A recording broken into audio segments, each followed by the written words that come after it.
Europe 1 matin. Europe 1, il est 7h11. Votre invité ce matin, Jacques Serret, c'est Clément Domingo, alias Sax, expert du cyberespace français et européen. Bonjour Clément Domingo.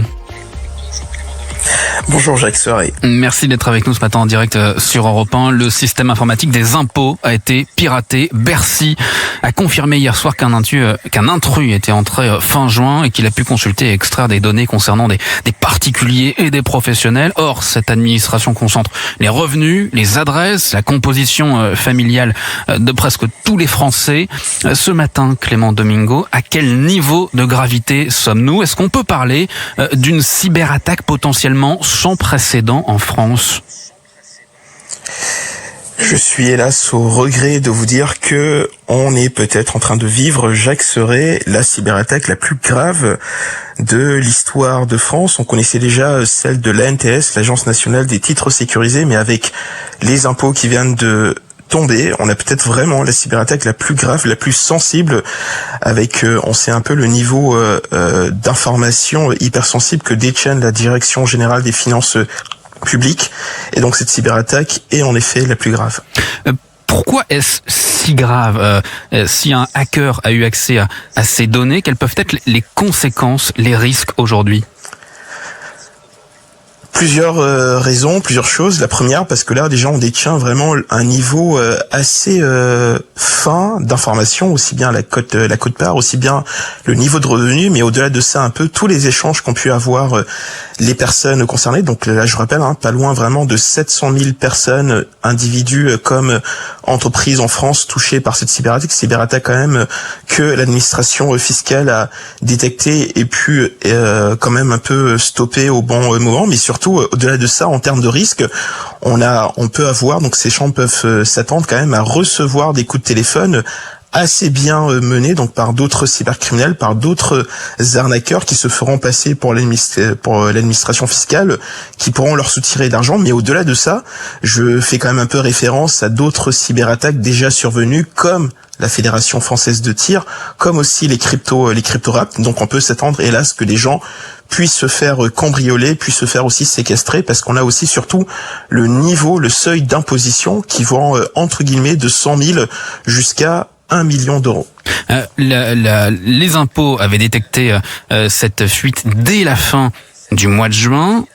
Pourtant, elle en a informé les Français qu'hier soir, donc 7 semaines plus tard, après la revendication du pirate, comment expliquer ce silence sur une telle durée? L'administration fiscale, selon vous, a-t-elle manqué à ses obligations envers les contribuables?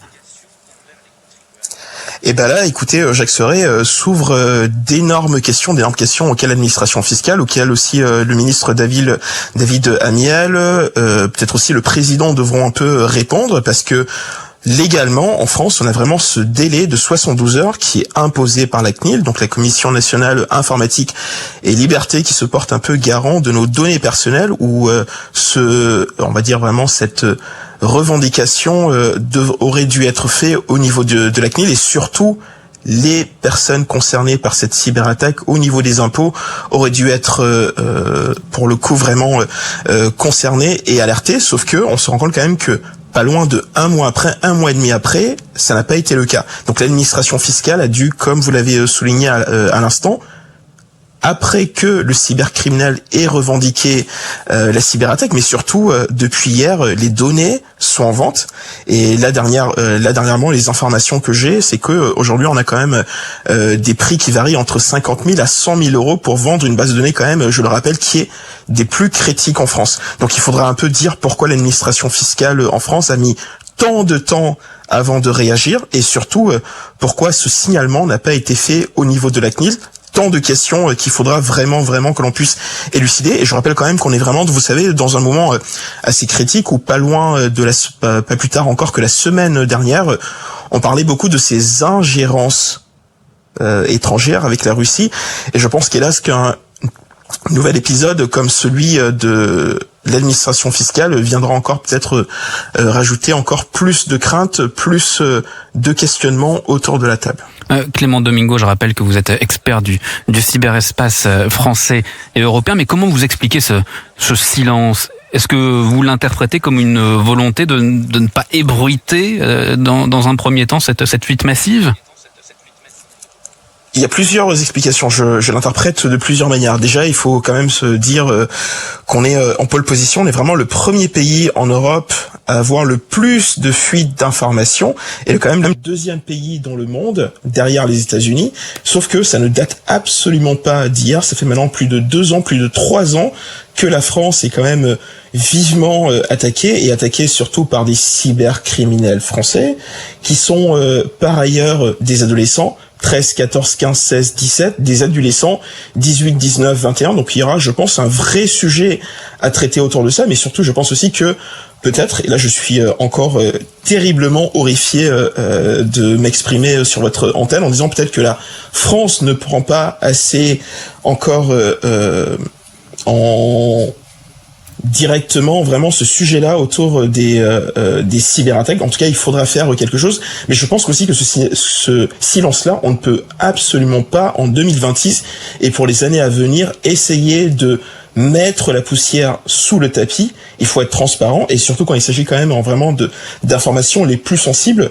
Je rappelle encore, hein, la NTS a été piratée et là on a vraiment l'administration fiscale, peut-être un des derniers bastions qui se devrait être sécurisé. Et il faudra en tout cas que les Français puissent avoir différentes retours, différentes réponses à toutes ces questions qui là sont encore sur la table et avec un nouvel épisode qui s'ouvre là avec la confirmation hier soir de l'administration publique et fiscale sur cette nouvelle cyberattaque des plus critiques. Merci beaucoup Clément Domingo. Je rappelle votre pseudo sur les réseaux sociaux, Sax, et que vous êtes expert du cyberespace français et européen. Très bonne journée à vous.